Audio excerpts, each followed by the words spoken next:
Ok, vamos a hablar sobre lo que es el parto. El inicio del parto se produce aproximadamente a los 280 días o 40 semanas del primer día del último periodo menstrual de la paciente. La fecha probable del parto tiene una variación individual que abarca un intervalo de 2 semanas antes y después, y se considera que el parto entre las 28 y 42 semanas es normal. En cuanto a las fases del parto, pues sabemos que el parto reconocible clínicamente se va a dividir en 3 fases o periodos, cada uno con una velocidad de duración normales establecidas. La primera fase del parto va a abarcar el tiempo entre lo que es el inicio de contracciones regulares asociadas al cambio cervical y lo que es la dilatación cervical completa, y se va a dividir esta primera fase del parto en fase latente y activa. La fase latente se caracteriza por velocidad lenta y dilatación cervical, aunque haya contracciones uterinas regulares e intensas, y puede durar hasta 14 horas en pacientes multigravídicas y hasta 20 horas en unigravídicas. Y la fase activa presenta lo que es un cambio más rápido de lo que es la dilatación cervical, y el cambio cervical aquí es de 1 centímetro por hora en nulíparas. En la mayoría de pacientes, la transición entre las fases latente y activa se va a producir entre los 3 y 5 centímetros de dilatación cervical. Algunos mencionan que a partir de los 4 centímetros ya es una fase activa, aunque es posible, sobre todo en lo que son pacientes multigravídicas, ver 5 centímetros de dilatación y seguir en lo que es la fase latente. Se debe distinguir lo que es la fase latente del parto, que consiste en lo que es un cambio cervical incremental lento, de lo que son las contracciones uterinas disfuncionales, donde hay ausencia de modificaciones de lo que es la dilatación cervical, a pesar de presentar contracciones uterinas intensas y dolorosas. Esas contracciones uterinas disfuncionales no van a ser el parto.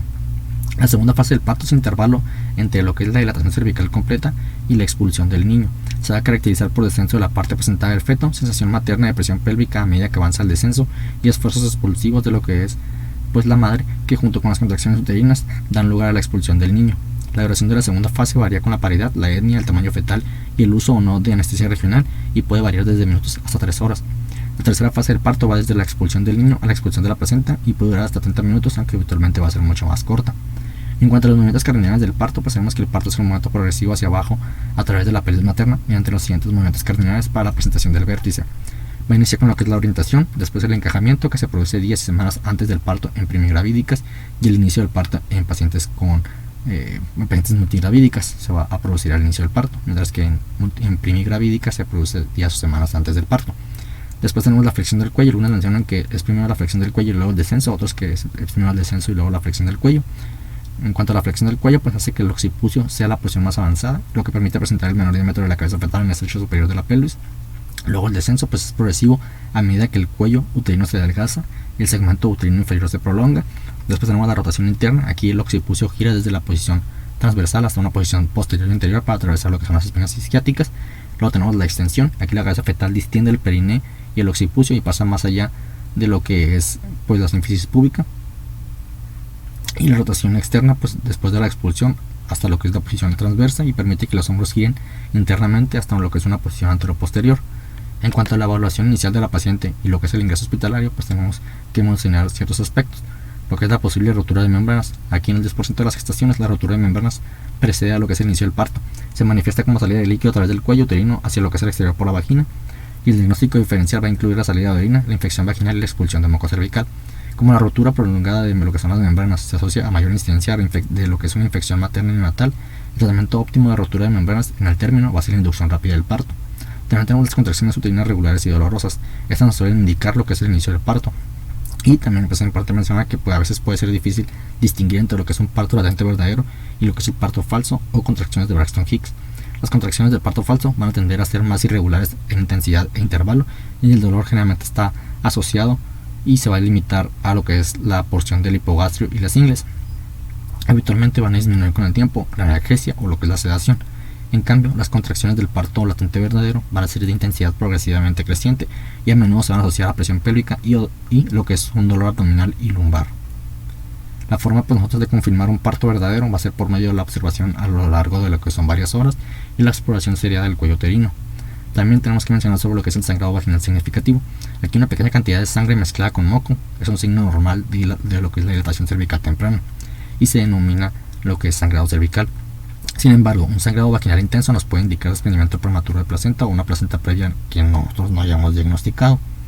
En cuanto al dolor mayor de lo previsto en lo que es la espalda, el abdomen y la pelvis, esto nos puede indicar un episodio adverso, como lo puede ser un desprendimiento prematuro de placenta, o en el caso de una paciente con una cirugía uterina previa, lo que es la dehiscencia de una cicatriz uterina.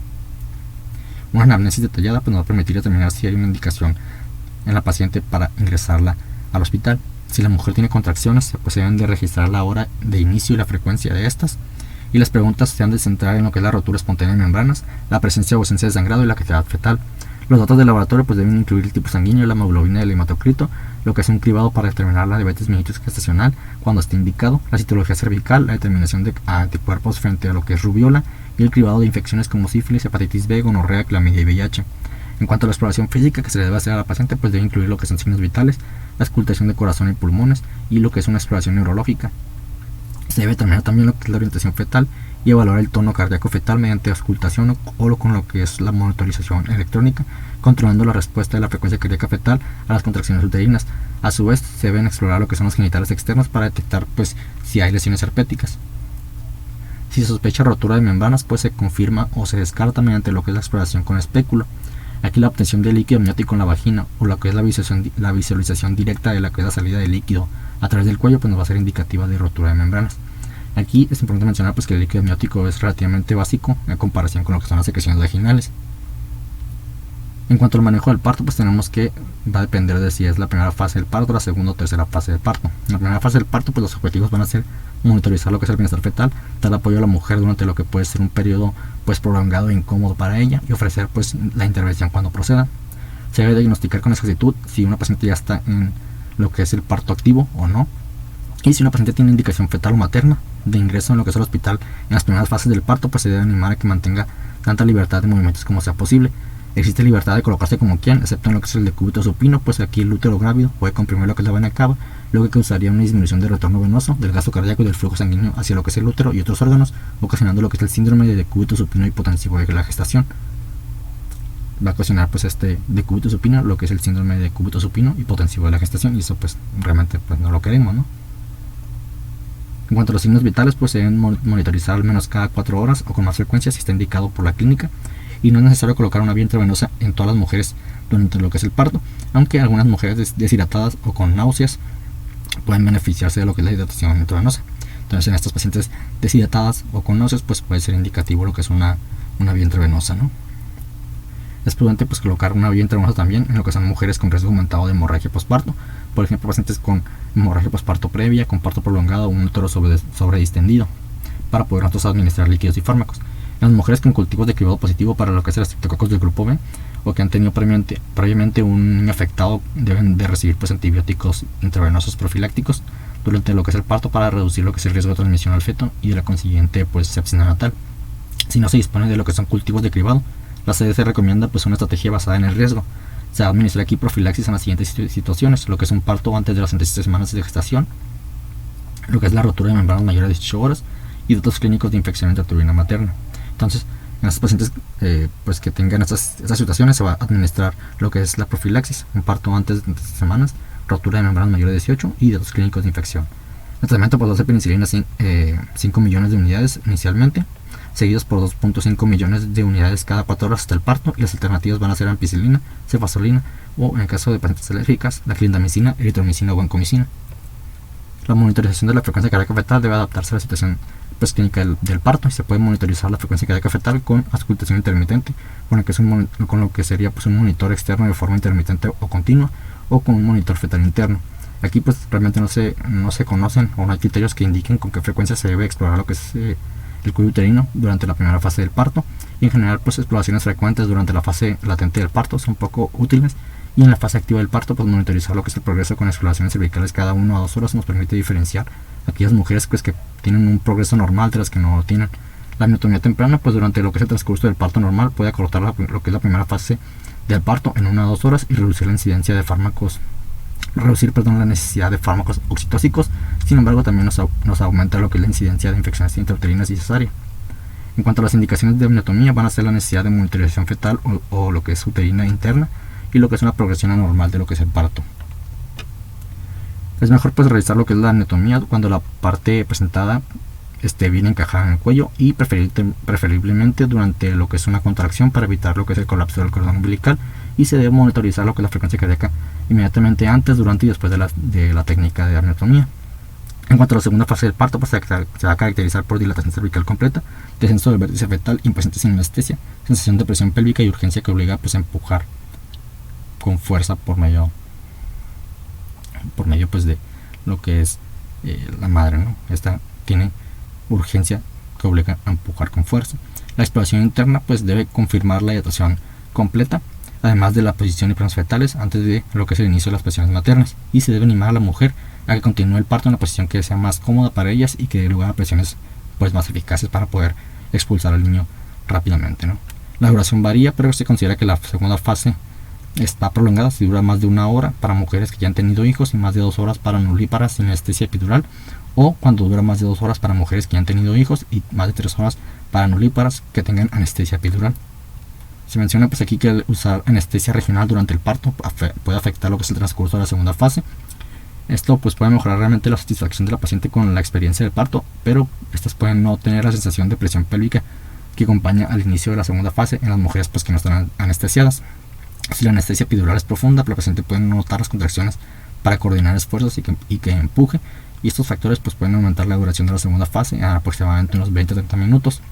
Las laceraciones obstétricas se deben de minimizar manteniendo lo que es la cabeza del niño bien flexionada hasta que el occipucio atraviesa la arcada pubiana, y las presentaciones posteriores del occipucio se asocian a mayor traumatismo perineal debido a la imposibilidad de flexionar lo que es la parte presentada. Cuando la cabeza Cuando esta cabeza aparezca debajo de la sínfisis del pubis, se debe dar soporte a lo que es el periné con presión directa sobre lo que es la región coxígea. Cuando se expulsa la cabeza, con frecuencia rota hasta una posición transversa, momento en que una tracción suave hacia abajo, combinada con lo que es el empuje de la madre, nos va a ayudar a conseguir la expulsión del hombro anterior.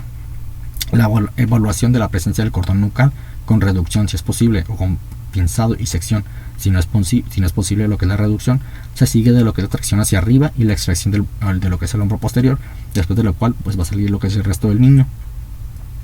Aunque el pinzado tardío del cordón se asocia a mayor hematocrito en el recién nacido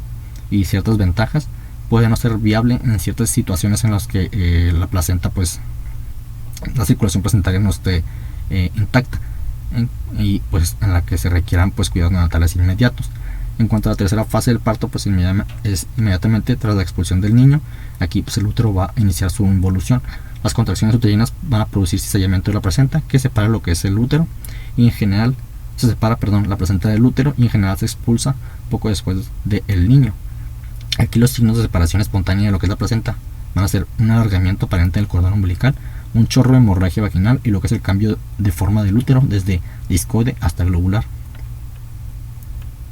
El manejo activo de la tercera fase del parto es útil para reducir lo que es la hemorragia postparto y nos puede incluir aquí, este manejo activo incluye lo que es drenar la placenta de sangre, lo que es tirar del cordón de forma controlada y administrar lo que son oxitóxicos.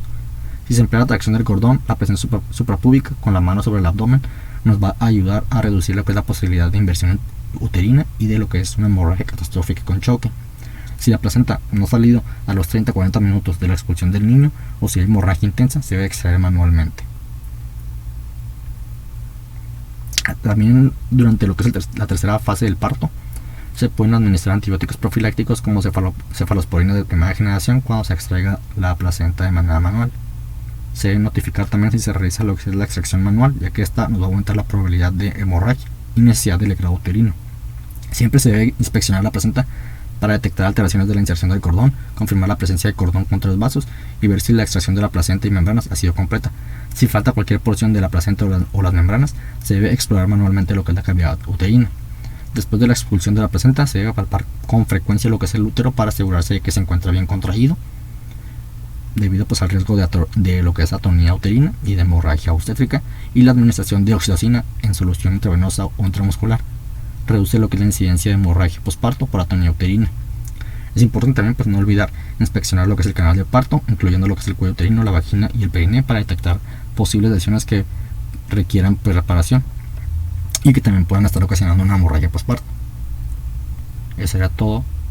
de lo que es el parto, y posteriormente vamos a hablar sobre lo que es la episiotomía y la episiorrafia, entre otras cuestiones del parto.